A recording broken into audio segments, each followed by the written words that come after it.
Jadilah pengikutku sama seperti aku juga menjadi pengikut Kristus. Hiasan kepada kepala wanita. Aku harus memuji kamu sebab dalam segala sesuatu kamu tetap mengingat akan aku dan teguh berpegang pada ajaran yang kuteruskan kepadamu. Tetapi aku mau supaya kamu mengetahui hal ini, yaitu kepala dari tiap-tiap laki-laki ialah Kristus, kepala dari perempuan ialah laki-laki, dan kepala dari Kristus ialah Allah. Tiap-tiap laki-laki yang berdoa atau bernubuat dengan kepala yang bertudung menghina kepalanya, tetapi tiap-tiap perempuan yang berdoa atau bernubuat dengan kepala yang tidak bertudung menghina kepalanya, sebab ia sama dengan perempuan yang dicukur rambutnya. Sebab jika perempuan tidak mau melindungi kepalanya, maka haruslah ia juga menggunting rambutnya. Tetapi jika bagi perempuan adalah penghinaan bahwa rambutnya digunting atau dicukur, maka haruslah ia menudungi kepalanya.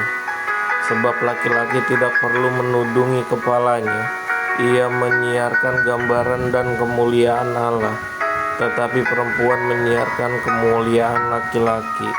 Sebab laki-laki tidak berasal dari perempuan, tetapi perempuan berasal dari laki-laki.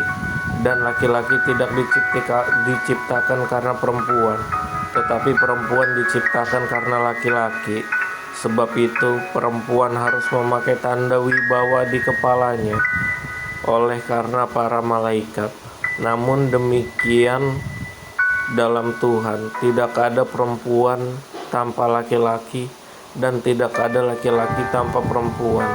Sebab sama seperti perempuan berasal dari laki-laki, demikian pula laki-laki dilahirkan oleh perempuan, dan segala sesuatu berasal dari Allah. Pertimbangkanlah sendiri, patutkah perempuan berdoa kepada Allah dengan kepala yang tidak bertudung? Bukankah alam sendiri menyatakan kepadamu bahwa adalah kehinaan bagi laki-laki jika ia berambut panjang, tetapi bahwa adalah kehormatan bagi perempuan jika ia berambut panjang? Sebab rambut diberikan kepada perempuan untuk menjadi penudung. Tetapi jika ada orang yang mau membantah, kami maupun jemaat-jemaat Allah tidak mempunyai kebiasaan yang demikian.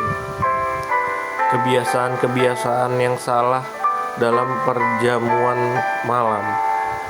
Dalam peraturan-peraturan yang berikut aku tidak dapat memuji kamu, sebab pertemuan-pertemuanmu tidak mendatangkan kebaikan, tetapi mendatangkan keburukan.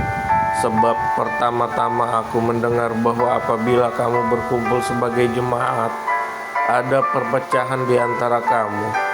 Dan hal itu sedikit banyak aku percaya, sebab di antara kamu harus ada perpecahan, supaya nyata nanti siapakah di antara kamu yang tahan uji. Apabila kamu berkumpul, kamu bukanlah berkumpul untuk makan perjamuan Tuhan. Sebab pada perjamuan itu tiap-tiap orang memakan dahulu makanannya sendiri, sehingga orang-orang lapar yang lain mabuk. Apakah kamu tidak mempunyai rumah sendiri untuk makan dan minum? Atau maukah kamu menghinakan jemaat Allah dan memalukan orang-orang yang tidak mempunyai apa-apa? Apakah yang kukatakan kepada kamu memuji kamu? Dalam hal ini aku tidak memuji, sebab apa yang telah kuteruskan kepadamu telah aku terima dari Tuhan, yaitu bahwa Tuhan Yesus pada malam waktu dia diserahkan mengambil roti, dan sesudah itu ia mengucap syukur atasnya, ia memecah-mecahkannya dan berkata, "Inilah tubuhku yang diserahkan bagi kamu. Perbuatlah ini menjadi peringatan akan aku." Demikian juga ia mengambil cawan sesudah makan, lalu berkata, Cawan ini adalah perjanjian baru yang dimateraikan oleh darahku. Perbuatlah ini setiap kali kamu meminumnya menjadi peringatan akan aku.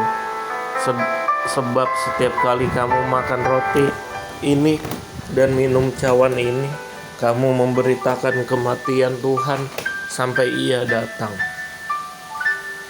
Jadi, barang siapa dengan cara yang tidak layak makan roti atau minum cawan Tuhan, ia berdosa terhadap tubuh dan darah Tuhan. Karena itu, hendaklah tiap-tiap orang menguji dirinya sendiri, dan baru sesudah itu ia makan roti dan minum dari cawan itu. Karena barang siapa makan dan minum tanpa mengakui tubuh Tuhan, ia mendatangkan hukuman atas dirinya. Sebab itu banyak di antara kamu yang lemah dan sakit, dan tidak sedikit yang meninggal. Kalau kita menguji diri kita sendiri, hukuman tidak menimpa kita. Tetapi kalau kita menerima hukuman dari Tuhan, kita dididik supaya kita tidak akan dihukum bersama-sama dengan dunia. Karena itu saudara-saudaraku, jika kamu berkumpul untuk makan, nantikanlah olehmu seorang akan yang lain. Kalau ada yang lapar, baiklah ia makan dahulu di rumahnya, supaya jangan kamu berkumpul untuk dihukum. Hal-hal yang lain akan kuatur kalau aku datang. Amin ya Tuhan.